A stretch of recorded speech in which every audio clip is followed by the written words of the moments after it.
नमस्कार, बहुत स्वागत है आपका। कर्क राशि। केतु एक रहस्यमयी ग्रह है जो अज्ञात चीज़ों की खोज करने में मदद करता है, तंत्र मंत्र की तरफ झुकाव भी देता है और कई बार तो पूजा पाठ की तरफ भी ले जाता है, धर्म कार्य की तरफ ले जाता है। अन्य ग्रहों की तरह केतु हमेशा मार्गी नहीं चलता, आगे नहीं चलता, बल्कि पीछे चलता है। वक्री अवस्था में केतु चलता है। तो आने वाले जो 1.5 साल है, केतु आपके लिए कितना फेवरेबल है और केतु क्या खेल करेगा, आज हम यही जानेंगे विस्तार से। वीडियो के अंत तक बने रहिए और ये प्रेडिक्शन चंद्र राशि पर आधारित है। देखिए, कर्क राशि वालों, केतु आपकी राशि के दूसरे भाव में आएंगे और राहु जो है ना, वो आपके अष्टम। दूसरा भाव आपका धन का है, वाणी का है, परिवार का है। अब केतु का इस भाव में आना थोड़ा उतार चढ़ाव लाएगा, क्योंकि सिंह राशि में है, अग्नि तत्व की राशि है। बहुत कंफर्टेबल फील तो करेंगे नहीं केतु। और इस समय एक और चीज़ है कि सकारात्मक और नकारात्मक दोनों ही तरह का फल मिलेगा। देखिए, कुछ जैसे कि इस समय धन बचाने में थोड़ी परेशानी होगी, हो सकता है कुछ कारणवश, नौकरी व्यापार के कारणवश या कोई अन्य कारण से घर परिवार से दूर रहना पड़े। अब सभी से भागने का भी प्रयास कर सकते हैं आप।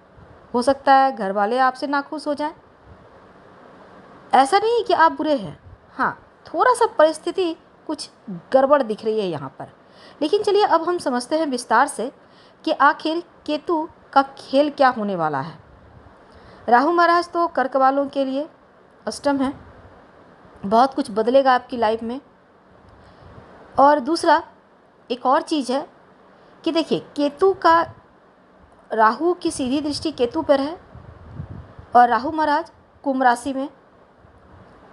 कुंभ राशि राहु के लिए बहुत ज़्यादा सुकून भरा घर है और जो केतु हैं वो अग्नि तत्व का जो राशि है सिंह, वहाँ पर बैठे हैं आपके दूसरे घर में, जो कि शत्रु भी हैं, ग्रहण योग भी बनता है यहाँ पर। तो केतु महाराज जब यहाँ आएंगे तो बहुत सारी रहस्यमयी तरीके से चीज़ों को उलटफेर करेंगे, खेल करेंगे। तो चलिए समझते हैं आखिर क्या होने वाला है आने वाले 18 महीने 1.5 सालों का जो वक्त है। तो देखिए, जो कर्क वाले हैं, ढैया तो आपकी खत्म हो चुकी है। राहु महाराज जो बंधन योग बनाकर बैठे थे, पिशाच योग, वो भी समाप्त हो चुका है। अब यहाँ से आपकी लाइफ बिल्कुल सही तरीके से, एकदम सही पटरी पर चल रही है। लेकिन केतु महाराज जो है, रहस्यमयी तरीके से चीज़ों को थोड़ा सा उथल पुथल करने वाले हैं। तो आने वाला 1.5 साल अगर इन चीज़ों से बच गए तो यकीन मानिए आप आगे बढ़ सकते हैं। तो केतु पर कैसे विजय प्राप्त करें? देखिए, सबसे पहले आप अभी तक जितनी परेशानी आपने देखी, अब वो तो समाप्त हो चुकी है। लेकिन फिर भी आप, बहुत सारे ऐसे कार्य हैं जो अभी आपका बन नहीं पा रहा है, क्योंकि दिमाग से बहुत सारी चीज़ें निकली नहीं हैं। लेकिन अब वो चीज़ें निकलेंगी और कुछ नई चीज़ें आपकी लाइफ में इन भी करेगी। तो वैसे तो ग्रहों का राशि परिवर्तन होते रहता है और हमेशा कंफर्ट जोन में रहकर ही आगे बढ़ना ये सही नहीं, कभी कभी व्यक्ति को थोड़ी सी छलांग भी लगानी होती है। तो चलिए समझते हैं। देखिए, धन की बात करें तो जो कार्यों में रुकावट बाधाएं थी वो समाप्त होगी, अब धन आएगा।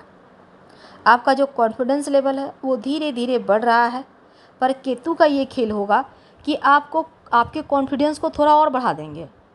होता है ना, एक काम पूरा हो गया, थोड़ा कॉन्फिडेंस आया, थोड़ा और कॉन्फिडेंस आया, दूसरा काम पूरा हो गया।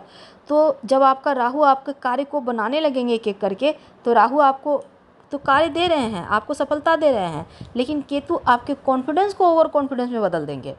फिर यहाँ पर गलतियाँ होंगी और जब गलतियाँ होंगी तो आप गड्ढे में गिरेंगे। तो ये चीज़ें केतु करेगा। अगर सीधी तरीके से बात करें तो कर्क वालों, आने वाले जो आपके लिए 1.5 साल है, बहुत बड़े बदलाव होंगे।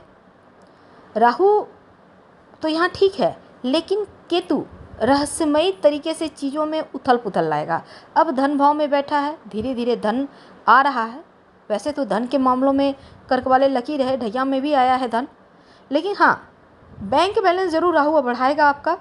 हालांकि वो अष्टम भाव निश्चितताओं के भाव में है, लेकिन अपने कंफर्ट जोन में है, इसलिए धन देंगे, आपका कॉन्फिडेंस बढ़ाएंगे, आप आपकी डेवलपमेंट होगी नौकरी व्यापार के मामलों में।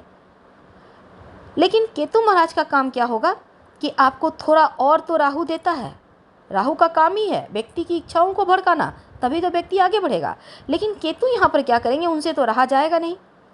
अब वो थोड़ी सी समस्याएं देंगे। ऐसे में आपको संभल कर चलना होगा। पहले से आप सोच समझ लें आपको क्या करना है क्या नहीं करना है। और दूसरा, रातों रात करोड़पति देखने का सपना छोड़ ही दीजिए। यानी आप किसी ऐसे स्कैम में मत फंस जाइएगा जहां आपने जितना कमाया नहीं उससे ज़्यादा डूब गया है।